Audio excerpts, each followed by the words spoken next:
Баршаларыңызға қайырлы кеш, сүйікті көрермендерім, каналыма қош келдіңіздер.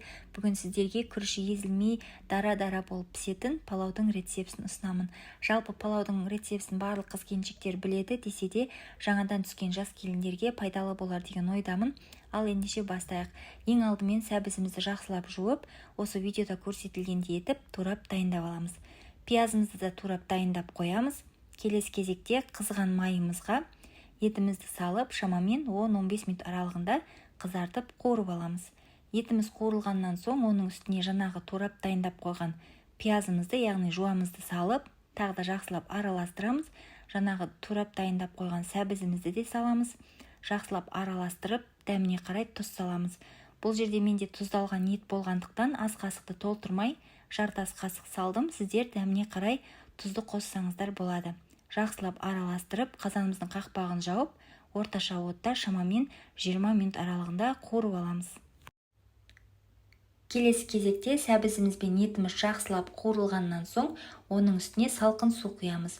Суды құйғаннан соң қазанымыздың қақпағын жауып, жақсылап сақырлатып, етімізді қайнатып аламыз.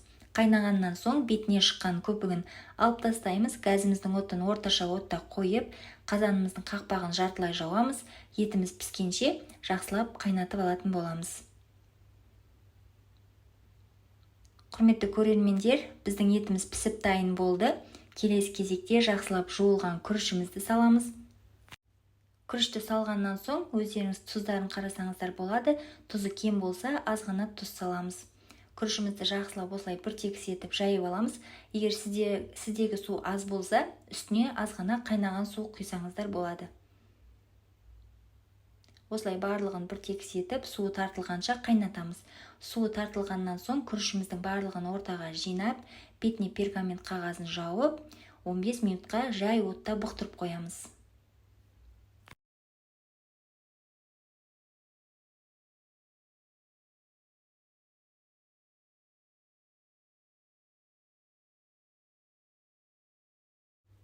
Он 15 минуттан соң пергамент қағазын алып, осы күрішімізді тағы да жақсылап бір араластырып аламыз.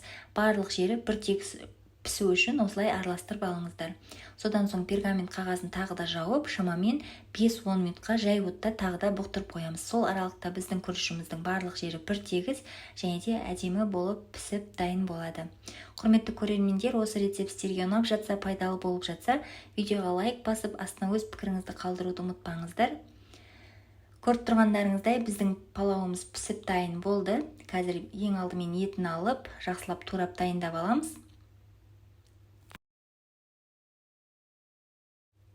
Сүйікті менің көрермендерім, менің каналымның алға қарай дамуына өз үлесіңізді қосып, осы видеоны достарыңызбен, туыстарыңызбен бөліссеңіздер, өте қуанышты болар едім. Алдағы уақытта көптеген пайдалы рецепттермен бөлісіп отыратын боламын.